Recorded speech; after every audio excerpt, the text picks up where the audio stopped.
Rezeki biadillah ikhwah sekalian. Rezeki biadillah. Allah bukakan rezeki.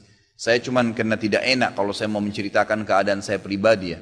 Kalau pengalaman saya pribadi terlalu banyak bukti-bukti nyata subhanallah yang saya hadapin pribadi.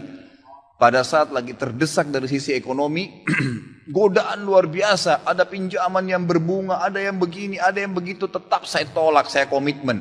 Sampai pada titik terakhir, titik klimaksnya saya pertahankan. Allah berikan jalan keluar yang tidak masuk di akal ikhwan. Betul-betul tidak masuk di benak saya. Saya ceritakan salah satunya. Pada saat saya ada masalah kemarin di Kalibata. Ini untuk diambil ibrah saja. Restoran saya buka 2 tahun 8 bulan. Kemudian saya pertemukan antara omset sama bayar sewa dan ya service charge-nya. Karena di mall ada service charge maka tidak cukup, tidak berimbang. Saya merasa selama hampir 3 tahun tidak mendapatkan keuntungan. Lalu saya berpikir untuk menutup restoran itu.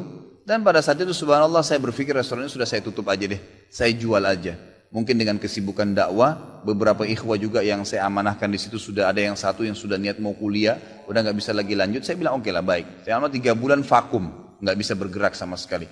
Pada saat itu subhanallah 1 rupiah pun ikhwah saya nggak punya duit. Allah jadi saksi saya bingung waktu itu bagaimana caranya untuk mencari jalan keluar nih. Jual restoran pun akan dilelang dalam kondisi murah. Restoran itu sudah besar asetnya. Ini gimana caranya saya nggak punya duit. Mindahin ke tempat lain butuh uang untuk sewa.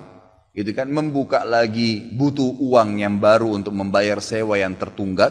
Gitu kan. Tidak dibongkar juga akan dibongkar paksa. Ini kalau ada waktu tentu sampai waktu tentu, kalau tidak ini akan dibongkar paksa. Subhanallah, godaan luar biasa. Ada yang masuk saya tidak tahu dari mana, SMS masuk ke HP saya, pinjaman dengan bunga yang ringan 250 juta sampai 750 juta terus dari banyak perbankan saya nggak tahu tiba-tiba masuk. Saya tidak pernah iyakan, selalu. Gitu kan.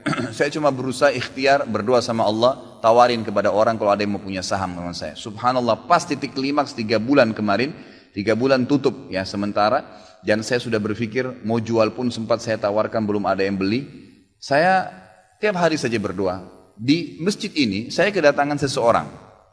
Jemaah pengajian saya, bukan jemaah pengajian sebenarnya. Dia rutin mengikuti ceramah kita ya yang diupload di YouTube dan tinggal di Paris. Orang Indonesia, orang kita tapi tinggal di sana. Datang selama ini dia selalu kalau saya punya program gali sumur diikut. Ada program kemarin badal haji ditipin uangnya. Selalu program sosial diikutin sama dia.